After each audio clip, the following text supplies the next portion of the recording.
Nation one election की, क्योंकि खबर है कि मोदी सरकार जल्द ही इसे लेकर एक बिल ला सकती है। कल ही कमेटी ने इसे पास किया था, कैबिनेट ने। अब आइए इस खबर का पूरा विश्लेषण समझेंगे पक्ष और विपक्ष के साथ। सबसे पहले खबर मैं आपको बता दूं, प्रधानमंत्री नरेंद्र मोदी की अध्यक्षता में कैबिनेट ने एक देश एक चुनाव, वन नेशन वन इलेक्शन पर मुहर लगा दी है। बुधवार को मोदी कैबिनेट ने देश में सभी चुनाव एक साथ करवाने के लिए बनी रामनाथ कोविंद जी की कमेटी की रिपोर्ट को पास कर दिया है। इसके बाद देश में एक देश एक चुनाव की राह से सस्पेंस अब दूर हो चुका है। आने वाले समय में इससे संबंधित कानून पास हो जाते ही तो इसे सबसे बड़े चुनाव सुधार के रूप में देखा जाएगा। बता दें कि मोदी सरकार ने अपने पिछले कार्यकाल में वन नेशन वन इलेक्शन पर पूर्व राष्ट्रपति श्री रामनाथ कोविंद जी की अध्यक्षता में एक समिति बनाई थी। रामनाथ कोविंद कमेटी को जिम्मेदारी दी गई थी कि वह देश में एक साथ चुनाव करवाने की संभावनाओं पर रिपोर्ट दें। समिति ने अपनी रिपोर्ट इस साल मार्च में राष्ट्रपति द्रौपदी मुर्मू जी को सौंप दी है। तो ये खबर आपने देखी, इसमें अपने ग्राफिक्स के माध्यम से भी आपको हमने बहुत कुछ समझाने का प्रयास किया है। लेकिन अब वन नेशन वन इलेक्शन को लेकर जो सुगबुगाहट चल रही थी, जो डाउट चल रहे थे, अब उसमें क्लैरिटी आ गई कि मोदी कैबिनेट की तरफ से इसको पार कर दिया गया है। और आप ये देखिए ग्राफिक्स के माध्यम से, ये बड़ा दाव है मोदी का। लीजिए ग्राफिक्स भी आपकी टीवी स्क्रीन पर आ गए। एक देश एक चुनाव, इसमें पक्ष क्या है विपक्ष क्या है वो समझिए। अर्थव्यवस्था का फायदा, विपक्ष में अलोकतांत्रिक प्रक्रिया, ये विपक्ष कह रहा है। पक्ष में चुनावों पर खर्चा कम, विपक्ष में संघीय ढांचे के विपरीत है। पक्ष कहता है बार बार चुनावी ड्यूटी से छुटकारा, और विपक्ष कहता है क्षेत्रीय दलों को अलग थलग करने का प्रयास है। लॉ एंड ऑर्डर के लिए फायदेमंद, पक्ष कह रहा है सरकार को लोगों की चिंता नहीं, विपक्ष कह रहा है काले धन और भ्रष्टाचार पर लगाम लगेगी, विपक्ष कह रहा है राष्ट्रीय दलों का वर्चस्व बढ़ाने वाला है। पक्ष फिर से विकास कामों में तेजी, विपक्ष कह रहा है संविधान की मूल संरचना से छेड़छाड़, और पक्ष फिर से अर्थव्यवस्था को फायदा, विपक्ष अलोकतांत्रिक प्रक्रिया। तो खर्चे कम और खर्चे ज्यादा, और जो विपक्ष के आरोप हैं वो तो आपने समझे। और राय मांगी गई तो 15 दलों की, विरोध में देखिए राय जब मांगी गई तो विरोध में 15 दल हैं, समर्थन में 32 दल हैं। राय नहीं है, वो 15 दलों की राय यहां पर नहीं गई है। तो विरोध में 15, समर्थन में 32 और ये बाकी चीजें। 62 लोगों से ये राय मांगी गई थी, 62 दलों से, जिसमें से 47 ने अपना 47 की रिपोर्ट सामने आई। उसके आंकड़े हम सामने रख रहे हैं, जिसमें 32 दलों ने तो समर्थन दिया है, 15 का विरोध है और इसी गतिरोध को रोकना है, और 15 दल अभी भी हैं जिन्होंने कोई जवाब नहीं दिया है। सबसे महत्वपूर्ण ये है कि ये जो 15 विरोध करने वाले दल हैं उनको किस तरीके से सहमत किया जाएगा, ये महत्वपूर्ण है। यानी कि कुल मिलाकर लावनी कहे तो 15 दल से राय मांगी गई। माफ कीजिएगा, चलिए ग्राफिक्स से बाहर आते हैं। ठीक है, ये वाले ग्राफिक्स आपको बताते हैं कैसे लागू होगा, कैसे होगा एक देश में एक चुनाव। ये पहले चरण की अगर बात करें तो लोकसभा और सभी राज्यों के विधानसभा चुनाव, उसके दूसरे चरण में स्थानीय निकायों के चुनाव होंगे, और साथ ही साथ आपको यह भी बता दें कि दूसरे चरण में सभी चुनावों के लिए एक ही मतदाता सूची होगा। 2029 में लागू करने का प्रस्ताव है। सभी विधानसभाओं का कार्यकाल 2029 में लागू करने का प्रस्ताव है। पहला चरण में लोकसभा और सभी राज्यों के विधानसभा चुनाव एक साथ होंगे, दूसरे चरण में स्थानीय निकायों के चुनाव होंगे।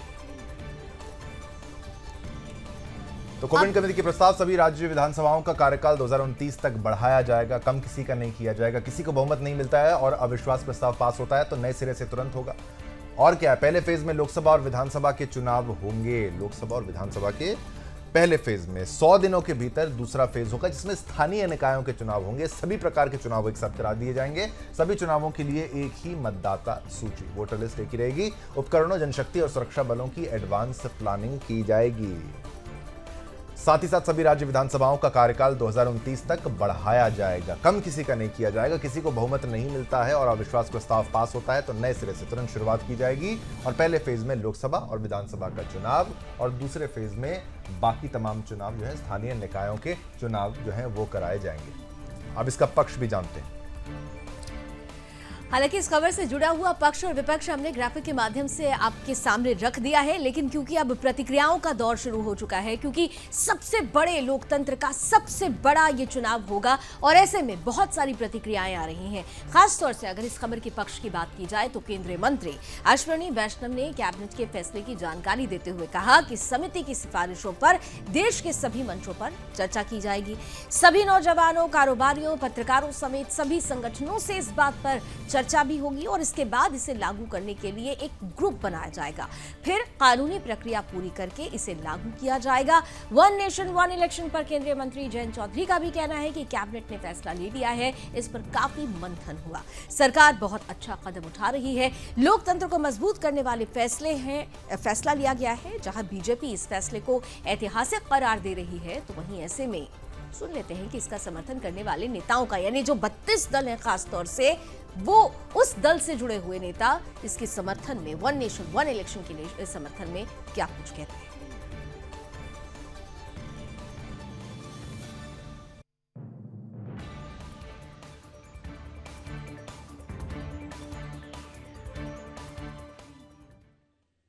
और जनता भी यही चाहती है। जनता की गाढ़ी कमाई इस तरह से बर्बाद न हो, समय का नुकसान न हो।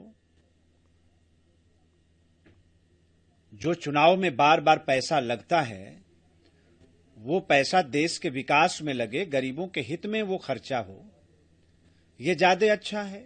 और ये कोई नई परंपरा नहीं है। देश में पहले भी एक साथ लोकसभा और विधानसभा के चुनाव होते रहे। कैसे देखिए इसको? कैबिनेट, केंद्र सरकार की कैबिनेट ने जो मान्यता दी हुई है वन नेशन वन इलेक्शन, उसका हम स्वागत करते हैं, क्योंकि आदरणीय प्रधानमंत्री जी ने कहा है कि इससे समय बचता है, पैसे बचते हैं और जो विकास है। फरवरी में दिल्ली का चुनाव है, फिर आगे बिहार का चुनाव है, फिर बाकी चुनाव होगा, फिर यूपी का चुनाव होगा। इससे काम सफर करता है, खर्चा बहुत बचता है। 5 साल बिता दिया, काम करिए देश के लिए। तो काफी चर्चा करने के बाद निर्णय हुआ है। मैं उम्मीद करता हूं बाकी पार्टियां इसका समर्थन करेंगी और ये 2029 से लागू करने का प्रस्ताव है।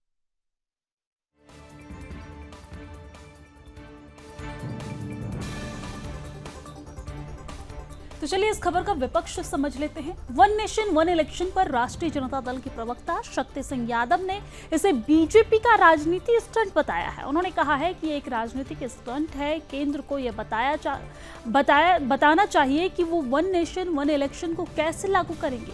इस देश में दुनिया का सबसे बड़ा लोकतंत्र है। चुनाव अलग अलग राज्यों में अलग अलग समय पर आयोजित किए जाते हैं। यदि किसी राज्य की सरकार भंग हो जाती है तो चुनाव होने तक आप वहां राष्ट्रपति शासन लागू कर देंगे। ऐसे में विपक्षी नेताओं की प्रतिक्रिया भी समझ लेना जरूरी हो जाता है। चलिए जानते हैं विपक्षी नेताओं का इस पर क्या प्रतिक्रिया है।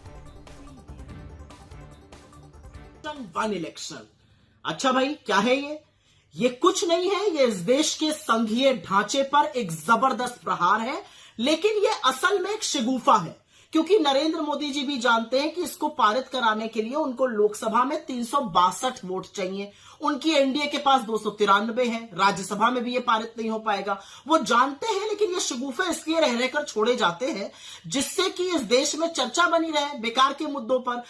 असल मुद्दों से ध्यान हटाया जाए। इस बात से ध्यान हटाया जाए कि नरेंद्र मोदी और बीजेपी बुरी तरह से हरियाणा और Jammu Kashmir one nation one election और 191 दिनों में पूरी हुई है। ये पूरी लगभग 100 पेजेस प्रतिदिन का आंकड़ा है, अगर हम हिसाब किताब लगाएं तो। इसी से पता चलता है कि इसके बारे में कितना सतही पर दिखावटी चर्चा हुई होगी। तो सोचिए कितना चर्चा हुई होगी। अगर इतनी बड़ी रिपोर्ट थी 18,626 पेजों की, तो क्या चर्चा हुई होगी उस पर। दरअसल चलिए वन इलेक्शन वन नेशन की बात जो है, वन नेशन वन इलेक्शन की बात हमने की। अब